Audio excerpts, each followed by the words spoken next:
Assalamualaikum warahmatullahi wabarakatuh. Perkenalkan, saya Sabita dengan NIM 240108110039. Kami dari kelompok 3 akan menjelaskan materi tentang Pancasila sebagai ideologi negara.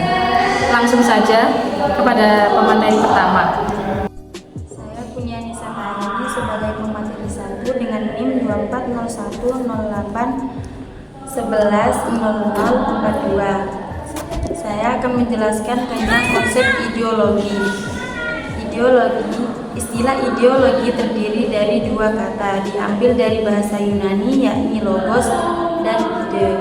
Logos adalah buah pemikiran, adapun ide adalah konsep atau ide. Dengan demikian, ideologi adalah konsep buah pemikiran. Ideologi dalam arti sempit dapat dipahami sebagai seperangkat gagasan yang memuat penjelasan terhadap realitas, cita-cita, nilai yang ingin dicapai, dan cara mencapai cita-cita tersebut yang menjadi pedoman bagi suatu komunitas untuk bertindak, yang diakui dan dinyatakan secara tersurat oleh komunitas tersebut. Ada beberapa pengertian ideologi menurut para tokoh.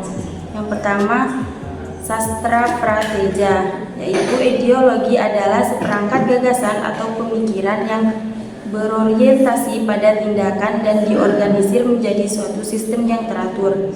Yang kedua, Sorjanto, ideologi adalah hasil refleksi manusia yang berkat kemampuannya menjaga jarak dengan dunia kehidupannya.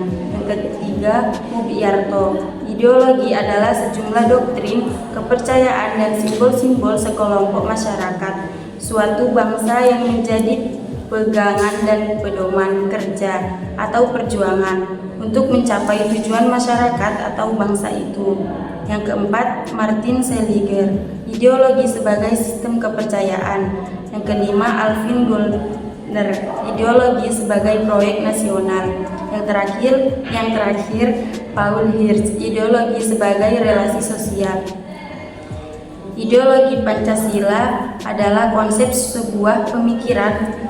Maka apabila ditambahkan dengan Pancasila berarti konsep buah pemikiran yang berlandaskan pada nilai Pancasila. Pancasila berasal dari bahasa Sanskerta dan terdiri dari atas dua suku kata, yaitu panca dan sila. Panca artinya 5 dan sila artinya dasar atau sendi. Pancasila berarti 5 dasar, 5 sendi atau 5 unsur. Selanjutnya kepada pemateri 2 dipersilahkan. Saya Aida Fitriati sebagai pemateri 2 dengan NIM 240108110050. Pancasila sebagai ideologi bangsa dan negara Indonesia. Pancasila pada hakikatnya bukan hanya merupakan suatu hasil perenungan atau pemikiran seseorang atau kelompok orang. Pancasila digali dari nilai-nilai luhur masyarakat Indonesia sebelum membentuk negara. Dengan lain perkataan, unsur-unsur yang merupakan materi Pancasila tidak lain diangkat dari pandangan hidup masyarakat Indonesia sendiri. Sehingga bangsa ini merupakan kausa materialis asal bahan Pancasila. Rumusan Pancasila harus dilaksanakan oleh rakyat Indonesia dalam kehidupan berbangsa dan bernegara. Setiap sila Pancasila merupakan satu kesatuan yang saling berkaitan antara satu dengan lainnya.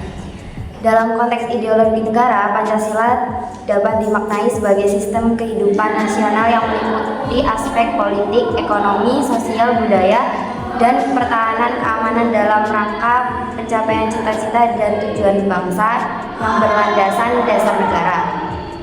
Hal tersebut termasuk dalam sila-sila yang akan dilanjutkan oleh pemateri selanjutnya. Selanjutnya kepada pemateri ketiga dipersilahkan. Di sini saya sebagai pemateri 3 dengan nama Velo Tanaila NIM 240108110038. Materi 3 ini mengenai ideologi lain yang ada di dunia, yaitu liberalisme, komunisme, fasisme, dan sosialisme.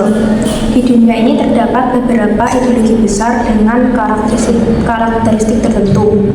Yang pertama, ideologi liberalisme adalah suatu paham yang meletakkan ideologi dalam perspektif kebebasan individual, artinya lebih mengutamakan hak individu. Yang kedua, ideologi komunisme, yaitu paham yang menekankan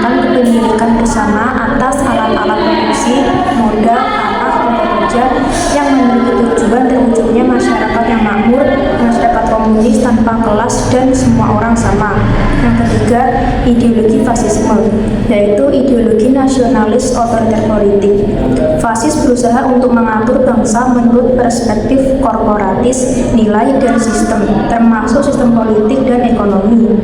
Selanjutnya, ideologi sosialisme, yaitu suatu paham yang meletakkan ideologi dalam perspektif kepentingan masyarakat. Artinya, negara wajib menyejahterakan seluruh masyarakat atau yang dikenal dengan konsep welfare state.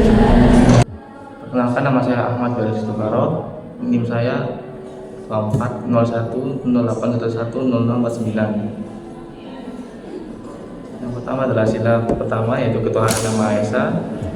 Sila ketuhanan yang Maha Esa dalam Pancasila pada prinsipnya menegaskan bahwa bangsa Indonesia dan setiap warga negara harus mengakui adanya Tuhan. Dengan demikian, setiap orang dapat menyembah Tuhan semuanya sesuai dengan keyakinannya masing-masing tanpa ada diskriminasi dan intimidasi. Yaitu sila kedua, kemanusiaan yang adil dan beradab. Sila kemanusiaan yang adil dan beradab dalam Pancasila secara prinsip menegaskan masyarakat Indonesia hidup dalam rasa kekeluargaan bahwa akan dihargai dan dijunjung tinggi dan hak asasi manusia. Yang ketiga adalah sila ketiga, persatuan Indonesia. Sila persatuan Indonesia dalam Pancasila pada prinsipnya menegaskan bahwa bangsa Indonesia merupakan negara kebangsaan, bangsa yang memiliki kehendak untuk bersatu, memiliki persatuan terkait karena persatuan nasib bangsa yang terkait pada tanah airnya.